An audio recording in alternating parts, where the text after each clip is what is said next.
Magandang hapon, Pilipinas at sa buong mundo. Tayo po ay sabayang napapakinggan sa Radyo La Verdad 1350 ang UNTV Radio. Una sa ating mga balita. Inilabas na ng palasyo ang second tranche ng mga pangalan na maaalis at mananatili sa kanilang pwesto.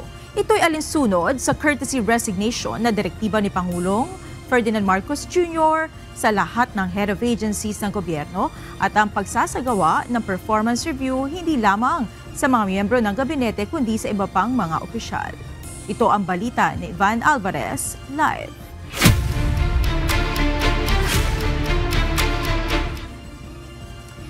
Ivan, ilang ahensya ng gobyerno ang pinalitan ng pamumuno?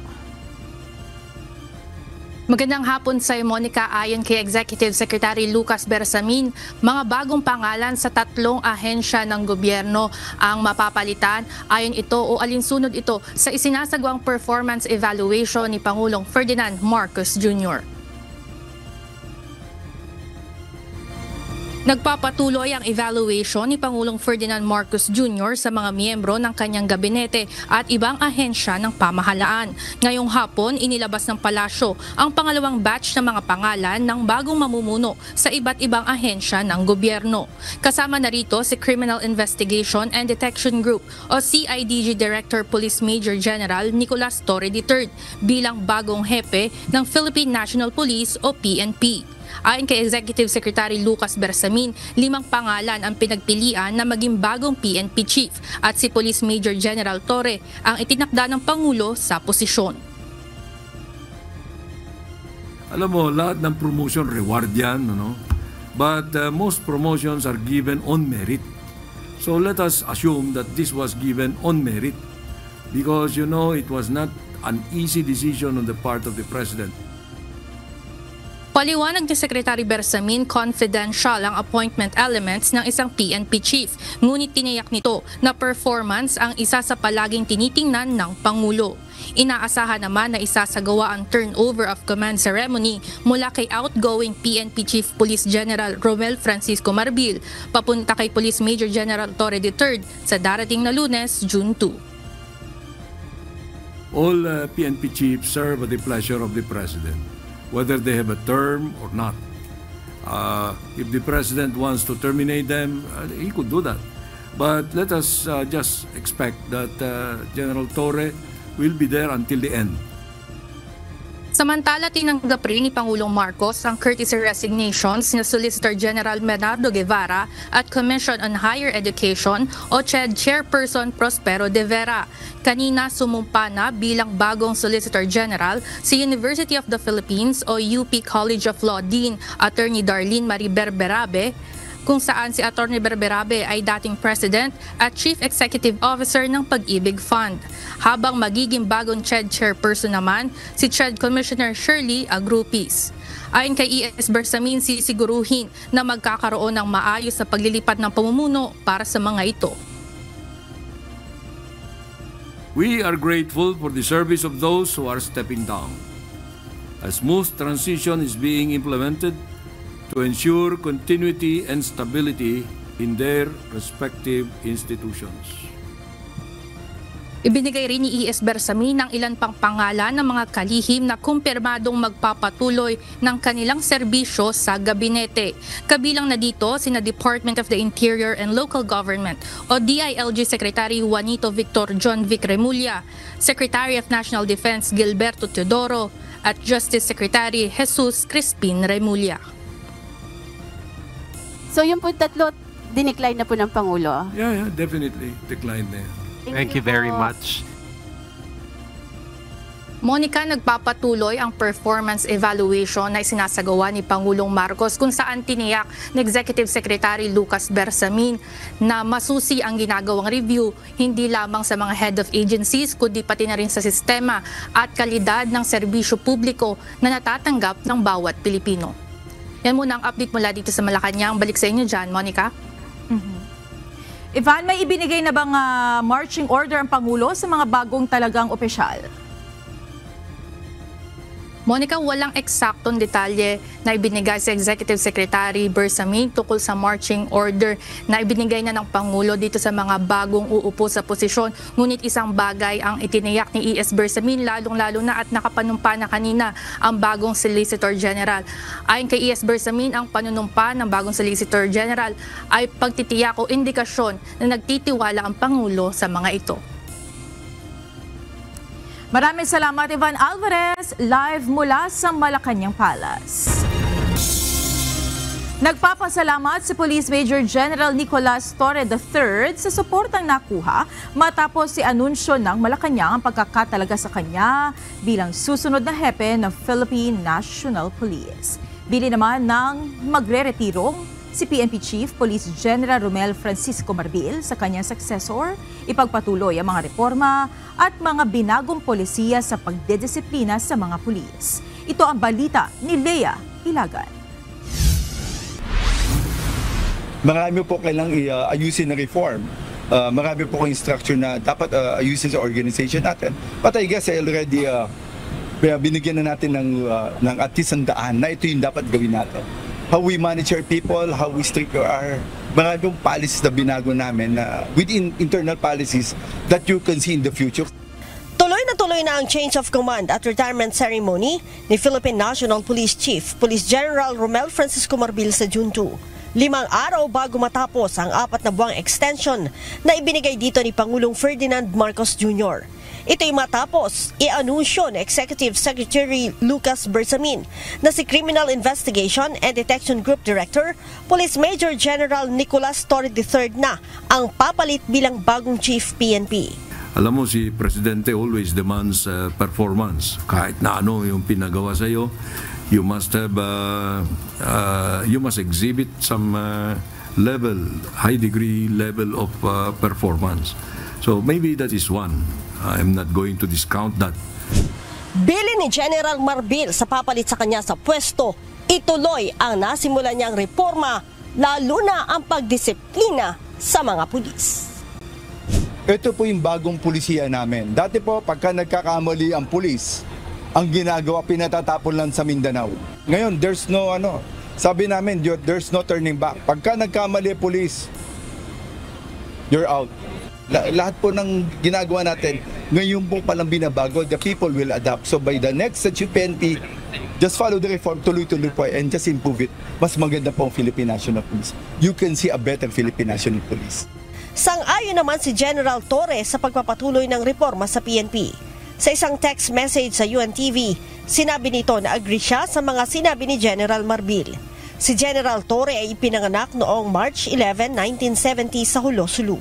Produkto siya ng Philippine National Police Academy tagapaglunsad class of 1993. Siya ang kauna-unahang PNPA graduate na uupo bilang hepe ng pambansang pulisya. Naging Provincial Director ng Samar Provincial Police Office at naging Director ng Quezon City Police District. Nanungkulan din siya bilang Director ng PNP Communication and Electronic Service at Deputy Director for Operations ng NCRPO. Nagsilbi bilang Deputy Regional Director for Operations din ng Police Regional Office 3 at Police Regional Office 4A. Dumaan rin bilang Director ng Police Regional Office 11 kung saan nanguna sa paghahanap at paghuli sa leader ng Kingdom of Jesus Christ na si Apollo Kibuloy. Si Torre din ang nanguna sa kontrobersyal na pagsisilbi ng warrant of arrest kay dating Pangulong Rodrigo Duterte at ang pagpapadala dito sa The Hague, Netherlands, kaugnay sa kasong crime against humanity.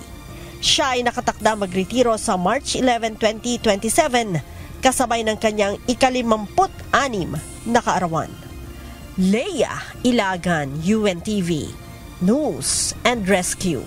Diyos ang aming sandigan, serbisyo publiko ang aming pinahahalagahan. Muling nagpakita ng suporta si Senator Amy Marcos kay dating Pangulong Rodrigo Duterte.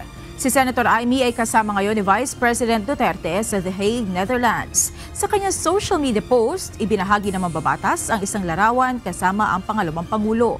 May caption pa itong matitiis ang lamig hanggat kasama mo ang isang kaibigan. touchdown. Sinabi ni Senator Marcos na lubos siyang nakikisimpatya kay VP Sara na nasa The Hague para bisitahin ang ama. Nagbahagi rin ito ng larawan kasama si Attorney Nicholas Kaufman, ang abogado ni FPRRD. Anya, nasa The Hague siya hindi para magdrama, kung hindi upang umaksyon at maghanap ng solusyon kung paano maibabalik sa Pilipinas ang dating Pangulo. Habang papalapit ang impeachment trial, nadagdagan pa ang mga pangalan sinasabing tumanggap umano ng confidential funds si Vice President Sara Duterte. Ilan sa kanila, kaapelyido ng kilalang personalidad. At gaya ng mga naunang sinasabing bogus recipients, wala ring record ang mga ito sa Philippine Statistics Authority o PSA. Ito ang balita ni Rosalie Cos. Public funds ang pinag-uusapan. Kung wala silang mapakitang ebidensya na tunay ang mga taong to, mas magiging matibay ang ebidensya laban sa impeachment. 3 araw na lang ang nalalabi, ipepresenta na sa Senado ng House Prosecution Panel ang 7 articles of impeachment laban kay Vice President Sara Duterte. Ngunit bago ito, nadagdagan pa ang inihayag ni House Deputy Majority Leader La Union 1st District Representative Paulo Ortega na umano'y bogus o questionabling recipients ng confidential funds ng pangalawang Pangulo. May mga apelyido ang mga itong katulad ng mga kilalang personalidad gaya ng Beth Revilla, Janice Marie Revilla, Diane Maple Lapid, John Lapid, Clarice Ontiveros, Christine Applegate Estrada at Dennis Tanya Escudero. Bukod dito, may ilan pang recipient na ang apelyido ay kapangalan ng isang cafe restaurant at kongresista. Kapag sunod-sunod ang mga kahina-hinalang pangalan mula Chichiri hanggang Senado, mukhang nagplano lang talaga na itago at kung saan napunta ang pera ng taong bayan. Bago ito, naging kontrobersyal ang pangalang Mary Grace Piatos na isa rin sa umayo recipients ng confidential funds ni VP Duterte. Ang questionabling recipients nakapaloob sa Article 2 ng impeachment complaint o ang aligasyong pagsira sa tiwala ng publiko at graft and corruption laban sa Vice Presidente. Dahil ito sa umano'y maling paggamit at paglustay ng confidential funds ng Office of the Vice President at Department of Education. Ayon sa isang miyembro ng House Prosecution Panel, asahan pa ang mga bagong ebidensya at testigong ipepresenta nila sa impeachment trial. Sa Hulyo, inaasahang mag-umpisa ang paglilitis sa Vice Presidente. Maraming ipepresenta ang prosecution team sa impeachment trial. Dati nang tumanggi si VP Sara na ipaliwanag ang mga questionableng pangalan sa mga resibo na nakatanggap ng confidential funds at iginiit na hindi nito alam kung ano ang ginawa ng Kamara sa mga ebidensya laban sa kanya. Rosalie Cos, UNTV News and Rescue. Diyos ang aming sandigan, serbisyo publiko ang aming pinahahalagahan. Nasa kustodiya na ng pamahalaan ng Pilipinas si dating Negros Oriental 3rd District Representative Arnolfo Arnie Teves Jr. Mag-aalas 3 ngayong hapon, umalis na sa Timor-Leste ang sinakyan nitong eroplano ng Philippine Air Force pabalik ng Pilipinas. Ito ang balita ni Dante Amento, live.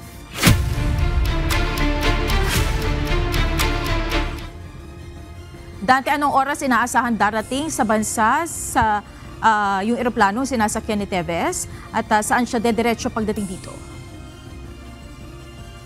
Magandang gabi, Monica. Batay sa naging pahayag ni Department of Justice o DOJ Undersecretary o Assistant Secretary Miko Clavano, maaring hating gabi na, Monica, darating yung eroplano, partikular dito sa Maynila, kung saan lulan nga si dating Negros Oriental Congressman Arnie Teves Jr. Pero mayroon din tayo nakuhang impormasyon, no, Monica, na maaring dadaan pa daw ng Davao City itong eroplano para sa refuel. At inaasahan natin, batay doon sa sinabi ni DOJ Secretary Crispin Rimulya kanina, maaring una siyang kukunin siya at tutuloy siya dyan sa National Bureau of Investigation.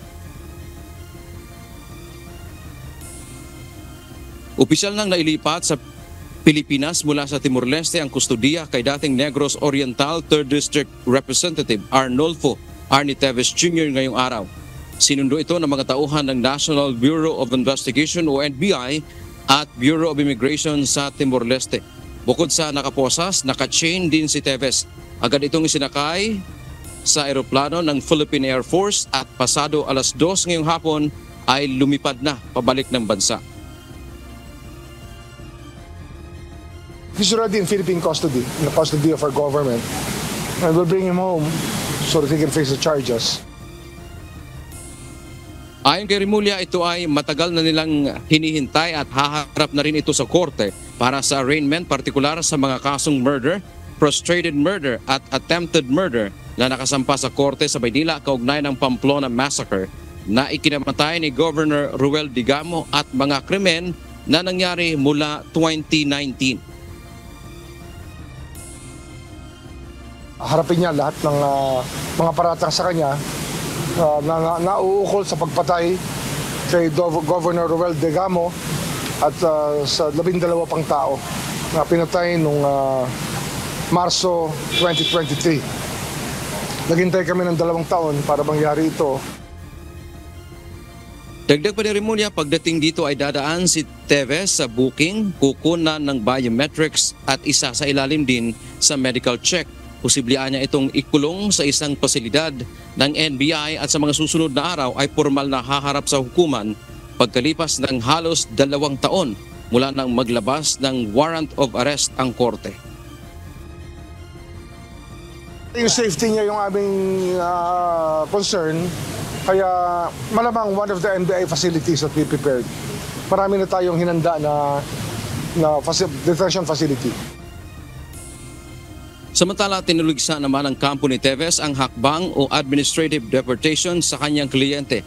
Anya hindi na iharap sa korte sa Timor-Leste si Teves sa kabila ng pinagbigyan umano ang kanilang petition for habeas corpus. Hindi umano sinunod ang kautusan ng hukuman na iharap sa kanila si Teves at ipaliwanag ng mga otoridad doon kung bakit nila ito inaresto. Labag din anya ito sa konstitusyon ng Timor-Leste sapagkat may nauna ng desisyon ang Court of Appeal doon na hindi pwedeng i-extradite ang dating kongresista. Ang sabi ko isang malaking kamote ang nangyari sapagkat unang-una hindi po dapat na-deport dahil nga po dun sa naipaliwanag ko po kahapon na mayroon pong isang desisyon na pinal ang hukuman ng Timor-Leste na nagsasabing hindi po legal ang extradition sa ilalim ng saligang batas ng Timor-Leste sa maraming kadahilanan. Nakasama nito ay nanganganib ang buhay ni Congressman Teves, siya ay maaring mapasailalim sa torture. Monica, bagamat ngayong nasa ilalim na nga ng kustudiya ng Pilipinas itong si dating Congressman Arnie Teves, wala pa lang tayong isa sa mga bagay na hindi pa natin makumpirma kung siya ba ay isinilbi sa kanya yung standing warrant of arrest ng korte dito sa Pilipinas.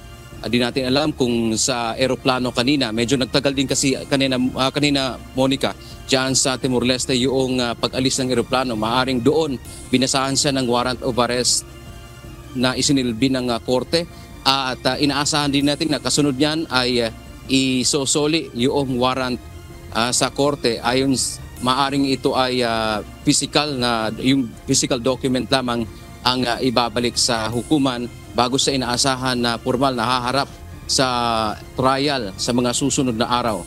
At ayon pa nga kay Justice Secretary Crispin Rimulya, ang prioridad nila sa ngayon ay ang kaligtasan ni dating Congressman Teves at tiniyak ng DOJ na yung proseso naman ay masusunod lahat at bibigyan ng due process ang dating mambabatas. Yan ang ating update mula dito sa Maynila. Balik sa Monica. Maraming salamat, Dante Amento. Isang crucial development laban sa terorismo, impunity at politically motivated violence ang pagpapauwi kay dating Congressman Arnolfo Teves Jr. ayon sa Anti-Terrorism Council. Pinuri ng ATC ang pagkilala ng gobyerno ng Timor-Leste sa mga kasong isinampa laban sa dating mambabatas. Suportado rin ng Council ang pagtutulungan ng Department of Justice, Bureau of Immigration at National Bureau of Investigation upang tiyaking maibabalik sa bansa ang sinasabing mastermind sa pagpatay kay dating Negros Oriental Governor Ruel Digamo. Itinatalaga si Teves at 12 pa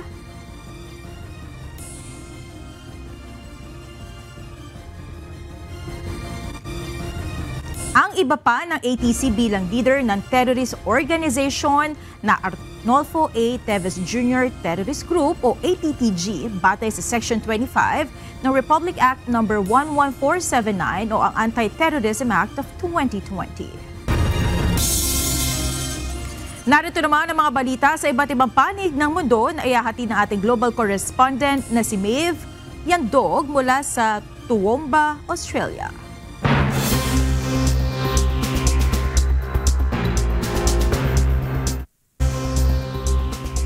Unconstitutional para sa US states ang pagbabawas ng pondo ng Trump administration para sa science research ng mga universidad. Bunsod nito, sinampahan ng kaso ng 16 na estado ang Trump administration ngayong araw.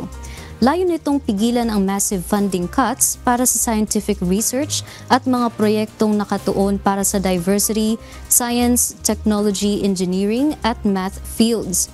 Ayon sa mga Attorney General ng New York, California, Illinois at New Jersey, walang kapangyarihan ng Trump admin na pawalang bisa ang diversity program ng National Science Foundation na isinabatas ng US Congress.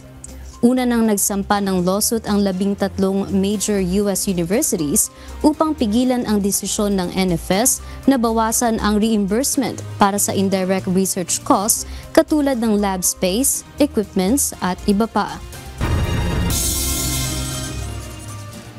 Dismayado si US President Donald Trump sa patuloy na paglala ng kaguluhan sa pagitan ng Ukraine at Russia. Babala ni Trump kay Russian President Vladimir Putin, mag-iiba na ang tugon ng Amerika sa sitwasyon kung hindi pa rin ito papayag sa peace deal. Ito ang balita ni Lynn Perez. I don't like what's happening. That's one thing I'll say. I don't like when I see rockets being shot into cities. That's no good. We're not going to allow it. Hindi nagugustuhan ni US President Donald Trump ang patuloy na pagtindi ng digmaan sa pagitan ng Ukraine at Russia. Dismayado ang US President sa ipinapakita ni Russian President Vladimir Putin kaugnay sa peace talks na inaayos ng Estados Unidos. Ayon sa American President, hindi naiisip ni Putin na kung hindi dahil sa kanya ay may masamang nangyari sa Russia. Sa kabila nito ay sinabi ni Trump na hindi pa siya handang magpataw ng bagong parusa sa Russia na maaaring makasira sa posibleng peace deal. If I think I'm close to getting a deal, I don't want to screw it up by doing that.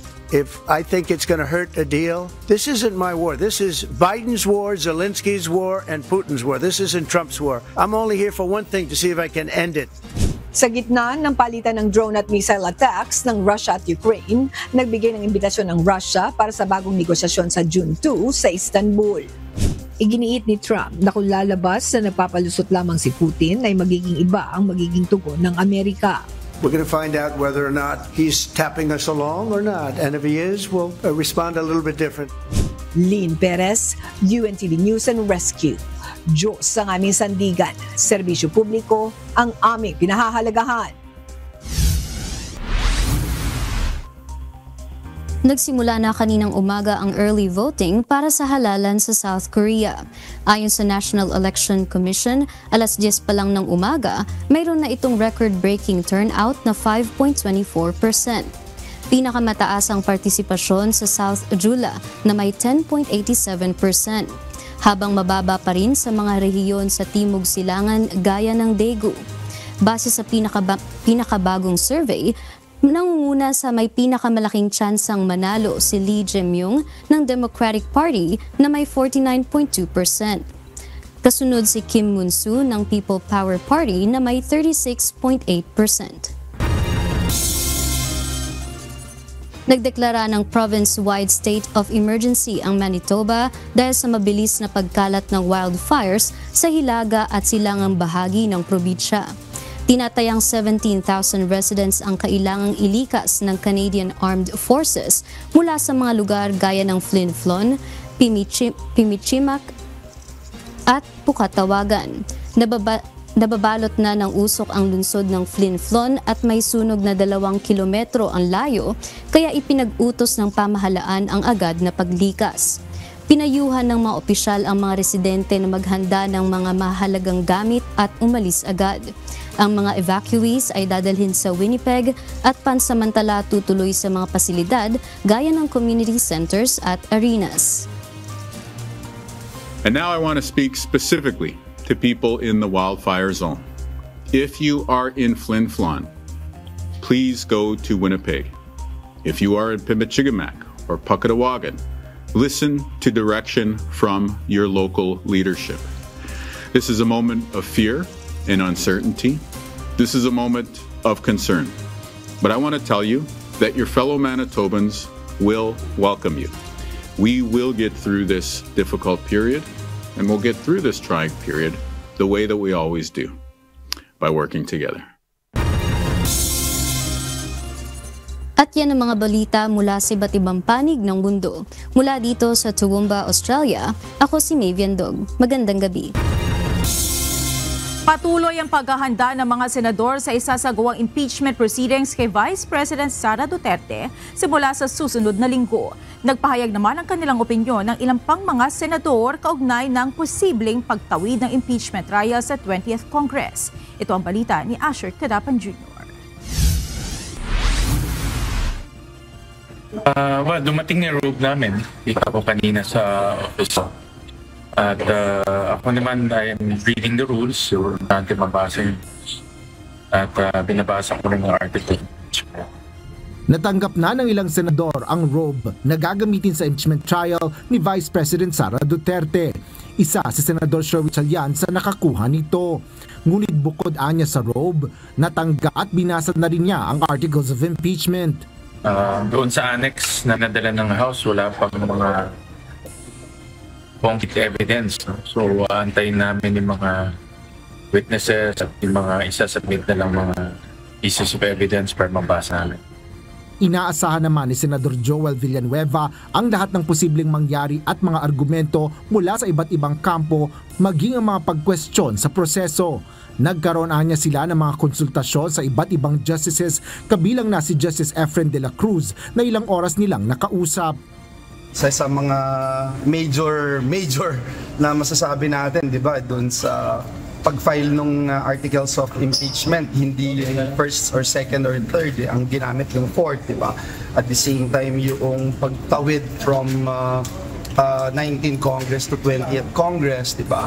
Another thing is the adoption of our Senate rules, which are we going to adopt in total the same impeachment rules noong time ni former Chief Justice Corona. So these are all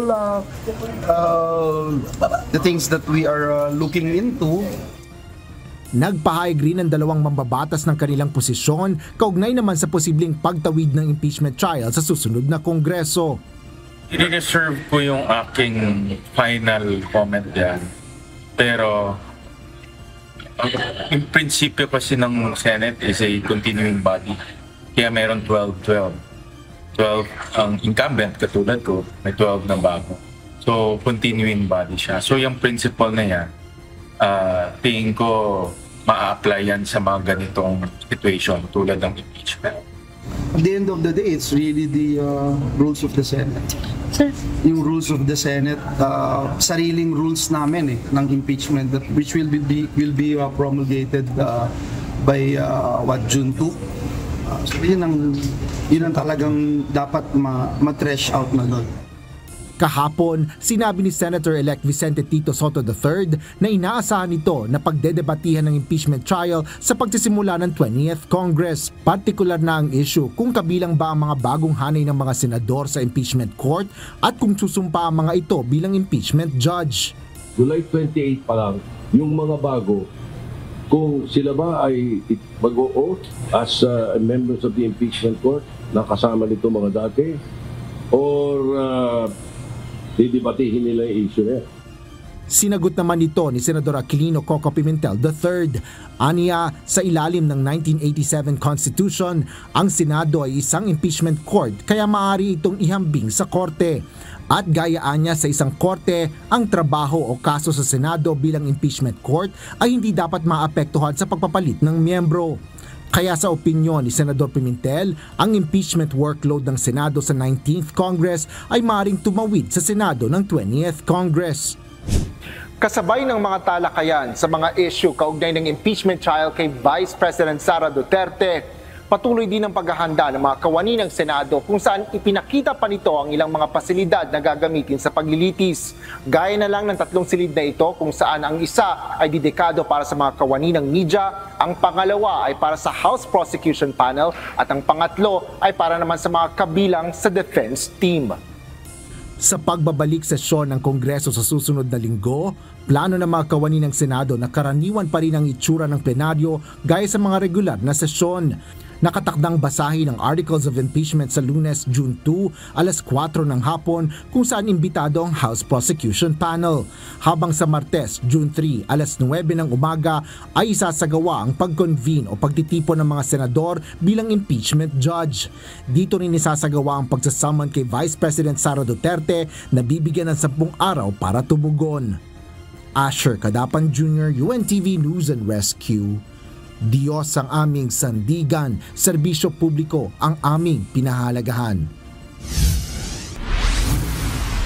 Kinumpirma ng Department of Foreign Affairs o DFA na meron lamang isang valid passport ngayon si dating presidential spokesperson, Attorney Harry Roque Jr. Ayon sa ahensya, lahat ng pasaporte na inisyu sa pangalan ni Attorney Roque ay kinansela alinsunod sa mga umiiral na rules and regulations. Ayon sa DFA, batay sa kanilang passport database, ang pinakabagong passport ni Attorney Roque ay na-issue noong July 2024 at valid ito hanggang July 9, 2034.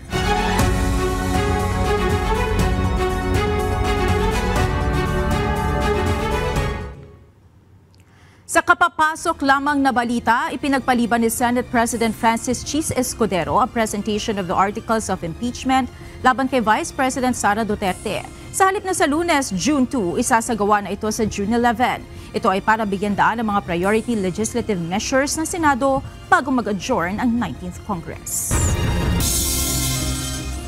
Inaasahan sa October 2025 na ang kauna-unahang Bangsamoro parliamentary elections. Kaugnay nito, inaabangan na ang desisyon ng Bangsamoro Transition Authority sa 80 upuan ng Bangsamoro Parliament.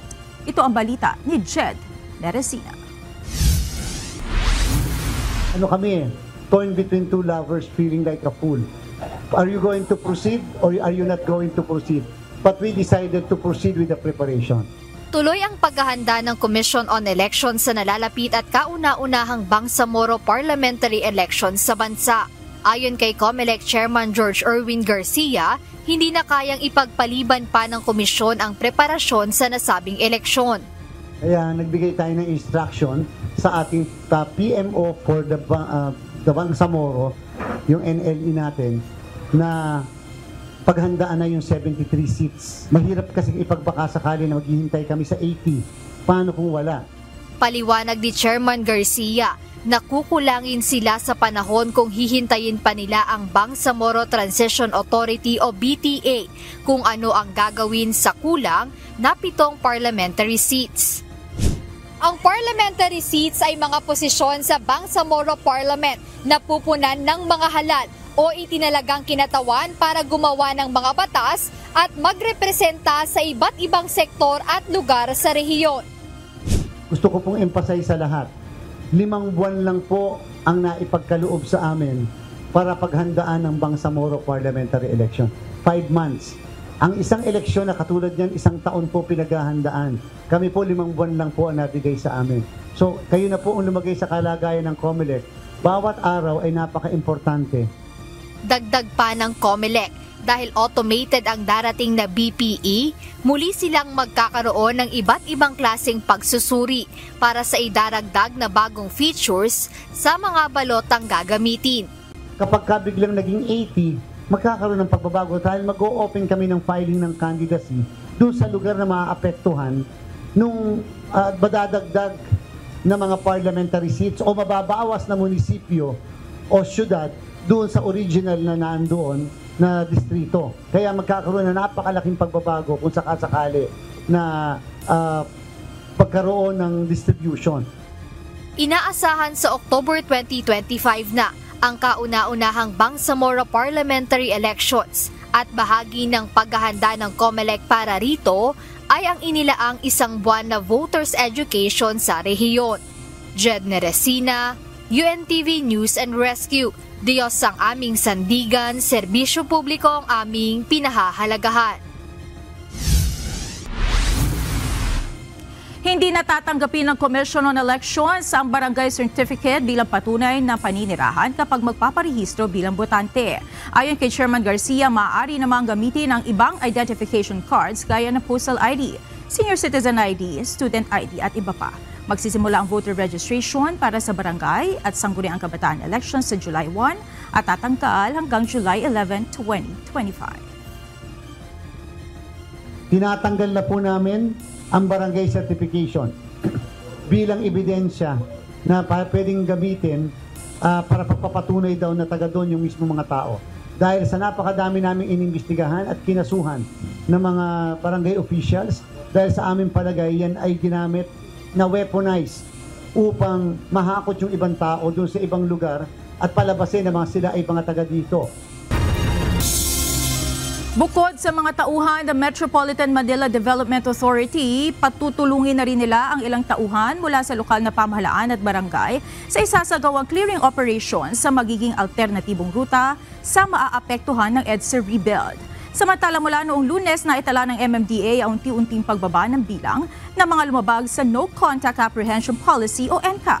Ito ang balita ni Benedict Samson. We have already launched our intensified clearing operations na kung saan simultaneous ang ating pag-clearing. Like in our case, sa special operations po, 3 grupo po ang nag-ooperate sa isang umaga. Mas madalas na clearing operation ang inihahanda ng Metropolitan Manila Development Authority o MMDA, lalo na't sa susunod na buwan na sisimulan ng EDSA rebuild. Dahil sa pagsasaayos sa EDSA at ipatutupad na odd even scheme, maraming motorista ang maghahanap ng alternatibong ruta. Kabilang sa pagtutuunan ng pansin ng MMDA ay ang mabuhay lane para matiyak na walang naka-illegal parking na sasakyan na maaaring magdulot na mabigat na daloy ng trapiko. So lahat po ito, ang clearing efforts ng ating ahensya, is not only limited to illegal parking, but also yung call po ng ating gobyerno and also the call of the public to also mitigate yung problema po natin sa safe passage ng mga pedestrians po natin. Kahapon, kabilang sa pinagsagawa ng clearing operation ng MMDA Strike Force ay ang bahagi ng Latex Road sa Commonwealth, Quezon City. May mga vendor rito na sinakop na ang gilid ng kalsada. Ngunit ayon sa MMDA, binalaan muna nila ito at kapag naaktuhan muli sa susunod nilang operasyon ay kukumpiskahin na ang mga makikitang nakalatag na paninda sa gilid ng kalsada. Meron naman pong mga ways and means, meron pong mga tindahan, meron pong mga specific place na kung saan nakakapagtinda ng maayos, ng safe ang ating mga kababayan. Hindi naman po natin pinipigilan or we're not limiting ang ating mga kababayan na maghanap buhay. We understand that each and every one of us kailangan po natin to make a living, kailangan po natin may iuwi sa ating mga pamilya. But then again, ang lagi po natin pinapaalalahanan, we cannot hamper or at the expense ng public safety. Samantala, mula naman ang ipatupad ang No Contact Apprehension Policy, unti-unting nakakita ng pagbaba ng bilang ng violators ang MMDA. Noong Lunes, umabot sa 1,112 ang naiulat na validated NCAP violators. Nasa 952 naman noong Martes at 797 itong Miyerkules. Nagbabala naman ang MMDA sa ilang motorista na naglalagay ng harang o cover sa kanilang plaka para makaiwas sa huli. Baka po hindi alam ng ating mga kababayan na ang multa po niyan ay mahal. Marami kaming monitor sa CCTV na nilagyan ng electrical tape, nilagyan ng masking tape. So we admire the Filipino ingenuity. Pero I am warning them na ang penalty for this is 5,000. Baka po magulat sila. So ibig sabihin po nito, gusto talaga nilang mag-violate. That's why natatakot sila kaya kung anong nilalagay sa kanilang mga plakat. Dinidaw din ng MMDA na wala silang ipapataw na additional charge o interest sa sinumang violator na hindi makakapagbayad ng kanilang multa sa NCAP. Kahit ilang buwan mo yan hindi mabayaran, hindi po nagdadagdag at walang interest. So ang problema mo lang kapag hindi mo binayaran, kapag magre-renew ka ng iyong rehistro ay mag-a-appear doon at hindi mo pwedeng marehistro ang iyong sasakyan kung hindi mo siya masisettle. Benedict Samson, UNTV News and Rescue. Diyos ang aming sandigan, serbisyo publiko ang aming pinahahalagahan. Sinuspindi na ng Land Transportation Office o LTO ang driver's license ng driver ng truck na naaksidente sa Batasan San Mateo Road kagabi. Ayon sa LTO, suspendido ng 70 araw ang lisensya ng driver habang ang truck naman na may plakang AG8962 ay nakaalarma na. Sa show cause order na inisyu ng LTO, pinagpapaliwanag ang may-ari ng truck kung bakit hindi sila dapat managot sa pagtanggap ng isang reckless driver. Pinagpapaliwanag din ng driver sa administrative case laban sa kanya dahil sa reckless driving at improper person to operate a motor vehicle. Sa ulat ng mga otoridad, 3 ang nasawi sa insidente habang mayroon namang 7 sugatan. Ang Batasan San Mateo Road ay isang accident-prone area at hindi ito ang unang beses na mayroong truck na umunay nawalan ng preno kaya na-aksidente. Planong i-donate ng Department of Agriculture nationwide ang nasabat na 2 truck ng asukal na Bureau of Customs. Matapos ang inspeksyon, ang tinatayang nasa 9 milyong pisong asukal at 90 million pesos na smuggled cigarette. Ayon sa DA, tama man ang deklarasyon ng produkto ay ito'y tuturing na smuggled dahil hindi dumaan sa tamang proseso ng importasyon. Ito ang balita ni Mia Alonso. Ito ay Butler's Grade Refined Sugar galing Thailand po. And then yung 2 containers ng kiniklaim nilang white sweet powder, which is actually 88% Ikumsa 45 or Butler's Grade Sugar din po, and 12% glucose. Nasa 4 na container vans na naglalaman ng 2,000 tig 50 kilos ng asukal ang nasabat ng mga otoridad sa Port of Manila makailan. Ayon kay Sugar Regulatory Administrator Luis Azcona, bagamat deklarado talagang asukal ang produkto at lehitimo naman ang mga importer at rehistrado ng SRA, lalabas pa ring smuggled o ipinuslit ito dahil hindi dumaan sa maayos na proseso. Sa ngayon, yung instructions ni Secretary Chu Laurel po sa atin is to find out who these people are. And sabi niya, suspend muna yung registration nila sa SRA. And we will investigate po. Yung filing of cases po, CDA po yung gumagawa nun. Pagbibigay diin nito, stable ang produksyon at presyo ng asukal sa bansa kaya walang dahilan para magkaroon ng importasyon. Yung problem dun is wala po tayong authorized importation at the moment. Wala din tayong import program and wala din po silang import clearance. Yung white sweet powder naman po, yung consignee is also a registered importer with the SRA. Yung problema naman dun po, pinasok nila as claimed glucose. Samantala, kaugnay nito, plano ng ahensya na i-donate nationwide ang asukal pagkatapos na ito ay dumaan sa masusing testing para masiguro na ito ay safe for human consumption. Actually, yung white sweet powder, na-test na po natin yan. And then yung asukal po, na-test na rin, awaiting results. So yung pinaplano po, pinag-uusapan kanina is we'll find a way po na magagamit po ng mamamayang Pilipino po. Bukod sa asukal, nasa 81.6 million pesos na halaga ng sigarilyo ang nasabat sa pantalan. Wala pang pinal na pag-uusap pa kung tuluyang ide-dispose at ibabao ng mga smuggled na sigarilyo na nasabat din sa operasyon. Mia Alonso, UNTV News and Rescue. Diyos ang aming sandigan, serbisyo publiko ang aming pinahahalagahan.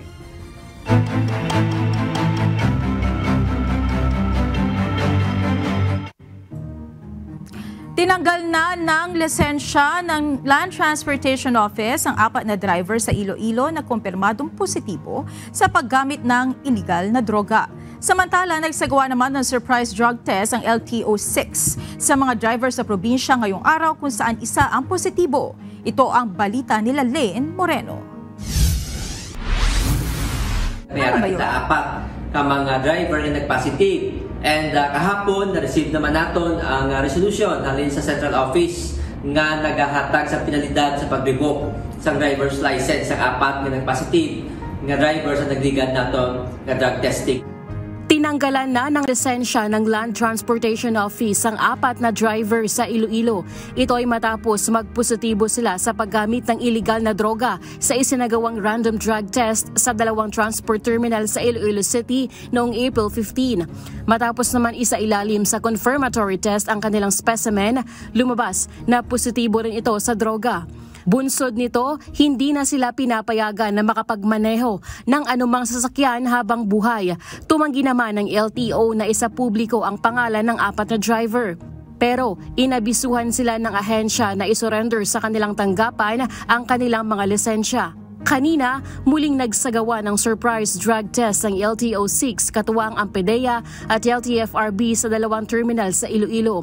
Kasama rito ang mga taxi operator, driver ng tricycle at bus. Sa 240 na tinest, isang tricycle driver ang lumabas na positibo sa paggamit ng illegal na droga. Sa kabilog ang nag-positive. So paano na itong ginapili ay ning mga ginadrug test na ito. No? Of course, ang tanan na nagasulod kag nag-agi nga ginapara sa atong mga enforcer kag gina-request nato ining mga driver nga mag-undergo sa voluntary drug testing. Ang kanyang specimen na isinailalim ng PDEA sa confirmatory test. Kapag positibo sa confirmatory test, ay i-issuehan siya ng show cause order at bibigyan ng pagkakataong magpaliwanag sa loob ng 5 araw. Ang LTO Central Office naman ang mag-a-approve sa irerekomendang revocation of license ng LTO-6. Paalala ng LTO sa mga driver, seryoso at istrikto sila sa pagpapatupad ng kaligtasan ng pampublikong transportasyon, lalo na sa aksidente sa kalsada. Lelaine Moreno, UNTV News and Rescue. Diyos ang aming sandigan, serbisyo publiko ang aming pinahahalagahan. Isang tugboat na nasunog sa Batangas ang nirespondihan ng Philippine Coast Guard.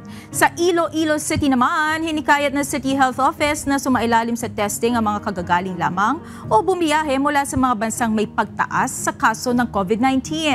At sa Mandaue City, isang 39 anyos na lalaki ang pinaghihinalaang mayroong Mpox dahil sa mga pantal na nakita sa katawan. Ito ang balita ni JP Nunez. Sa Batangas City, iniulat ng Coast Guard District Southern Tagalog na meron silang nirespondehang tugboat na nasusunog sa bahagi ng Barangay Santa Rita, Aplaya kahapon. Na-detect umano ang sunog mula sa auxiliary engine room ng tugboat. Matapos iulat ng Vessel Traffic Management System o VTMS ang sunog, agad na rumisponde ang Coast Guard Station Batangas, katuwang ang Bureau of Fire Protection ng Santa Rita. Tumulong din sa pag-apula ng sunog ang iba pang mga tugboat na malapit sa insidente. Naideklarang fire out ang sunog bago mag-alas 5 ng hapon kahapon. Wala namang nangyaring oil spill bunsod ng insidente at ligtas ang lahat ng crew ng tugboat dahil nakaalis sila bago ito tuluyang masunog. Sa Iloilo City, hinikayat ng City Health Office ang mga residenteng may recent travel mula Hong Kong, Singapore, China at Thailand na sumailalim sa COVID-19 testing. Bunsodan nila ito ng tumataas na kaso ng COVID-19 sa mga nabanggit na bansa. Ayon sa City Health Office, kung mayroon silang nararanasang sintomas ay mabuting sumailalim sa medical consultation at magsagawa ng self-isolation sa loob ng 5 araw mula nang dumating sa lungsod. Bagaman hindi naman anila mandatory ang testing, maaaring samantalahin ng mga residente ang libreng testing services sa kanilang Uswag Molecular Laboratory. Kailangan lang magdala ng PhilHealth ID para maka-avail ng libreng serbisyo. At sa Cebu Province, isang 39 years old na lalaki ang pinaghihinalaang mayroong Mpox sa Mandaue City. Ayon sa City Health Office, kumonsulta ngayong araw ang pasyente dahil sa mga lesions o pantal na nakita sa kanyang katawan. Walang travel history sa labas ng Cebu ang pasyente. Sa kabila nito, inabisuhan naman ng City Health Office ang publiko na huwag magpanik dahil patuloy pang inoobserbahan kung talagang Mpox case ang pasyente. JP Nunez, UNTV, News and Rescue. Diyos ang aming sandigan, serbisyo publiko ang aming pinahahalagahan.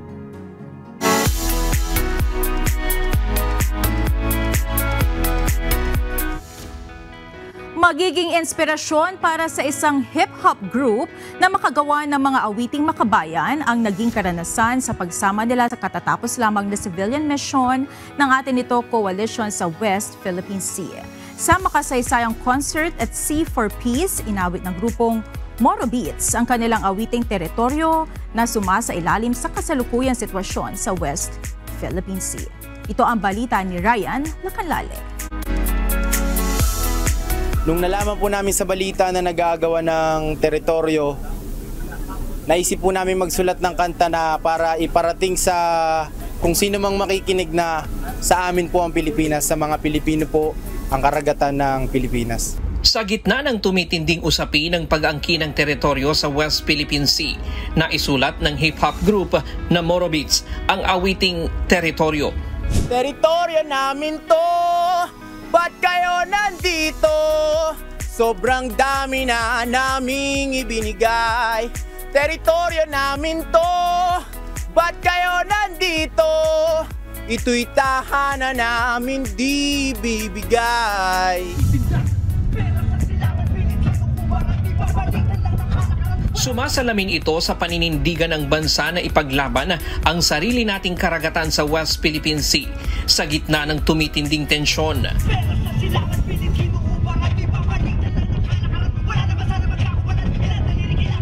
Isa ang Morobeats na naimbitahan upang umawit sa makasaysayang Atin Ito Civilian Mission sa West Philippine Sea kung saan inawit nila ang teritoryo.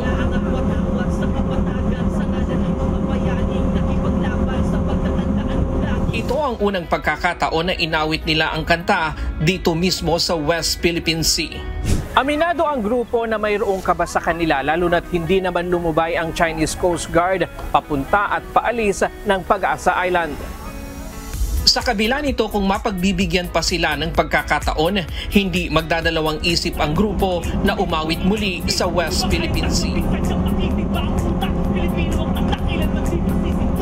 Mas nalaman namin ng totoo yung nangyayari dito sa lugar na to. Mas naramdaman namin yung tension, yung kaba ng mga kababayan natin sa Pag-asa Island, yung mga sitwasyon nila doon. Mas naramdaman namin yung bigat na hindi sila makapangisda dahil may mga malalaking Chinese vessel na nasa tabi nila. At dahil kanilang nasaksihan ang tunay na kalagayan ng ating mga kababayan sa West Philippine Sea, asahan na marami pa silang gagawing kanta na sumasalamin sa mga kasalukuyang nangyayari sa bansa.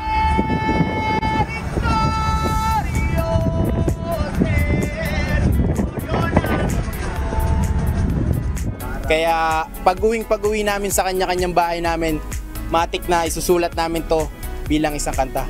Nabuo ang Morobeats dahil sa musika at layunin na ipahayag ang mga nangyayari sa bansa. Mahigit 10 taon nang magkakasama ang grupo at ilang beses na rin silang umawit sa Wish Bus. Ryan Lacanlale, UNTV News and Rescue. Diyos ang aming sandigan, serbisyo publiko ang aming pinahahalagahan. Hindi nagpahuli sa pagpapakitang gila sa mga Lady Riders sa Premier Off-Road Competition for Big Right Riders, ang Manibela Challenge Season 2. Pinuri naman ng ilang rider participant ang mga unexpected obstacle course sa naturang kompetisyon. Ito ang balita ni Rodel Flortelis.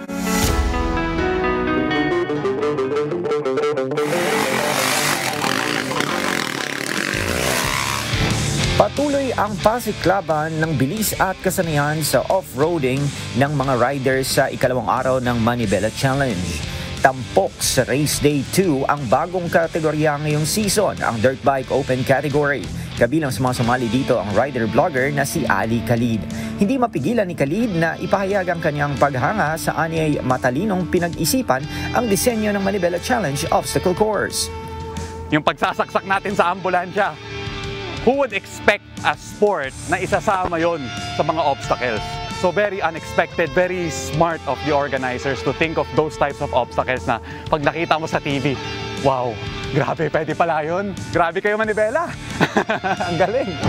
Muli namang kumasa sa Manibela Challenge ang Season 1 Precision Big Bike rider na si Ebenezer de Malanta para subukan ang Dirt Bike category. Ayon kay Ebenezer, tulad sa big bike, nasubok din ang kanyang riding skills gamit ang dirt bike sa obstacle course. Madali na mahirap. Kasi sa big bike never tumigas ng sobra yung kamay ko eh. Ewan ko kung dahil ba dito matigas or dahil sa sobrang lakas niya, wild yung power niya, napapagod ka agad ako sa pag-control. Di ko alam kung paano explain eh. Pero ang normally kasi magaang to, dapat mas madali. Sa mga tulak-tulak buhat, magaang. Pero dun during nag-ride ako, pagod din ako.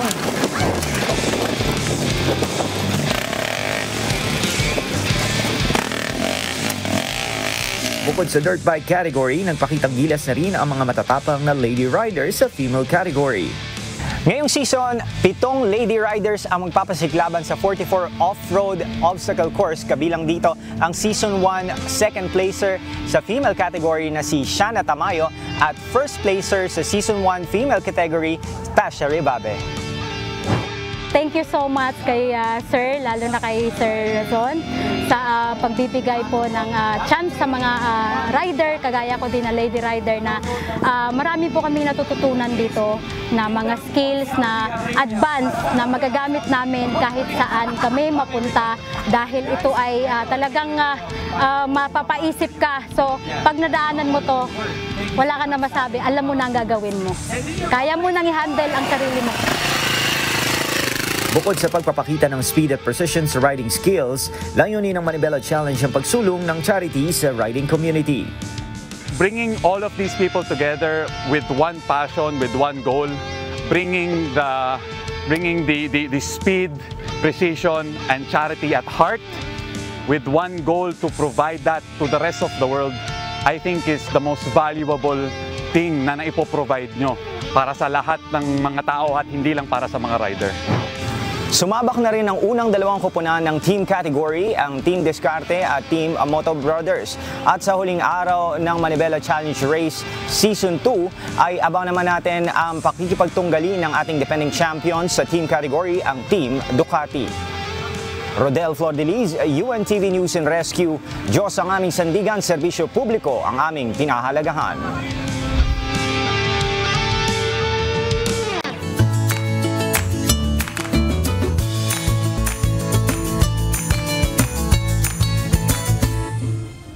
Narito naman ang ating mga kausi ngayong araw po ng Webes. Maraming salamat at shoutout po kina Sherilyn Alfonso, Grace Gruta, Pedro Alcala, Elisa Cañete, Jimmy Magdayaw, Onayan Jr. at Orlando Enguilio.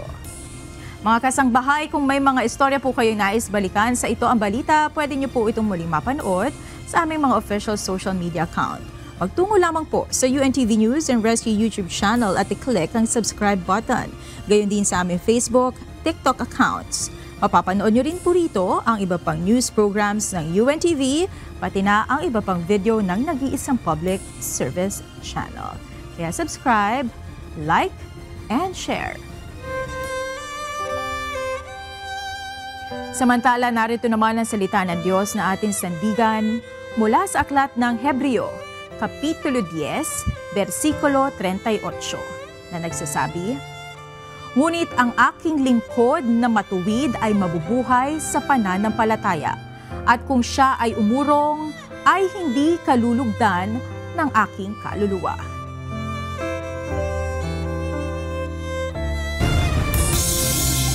At yan ang naging kabuuan ng ating balitaan ngayong gabi. Aming inilahad na buong katapatan kung paano namin nasaksihan.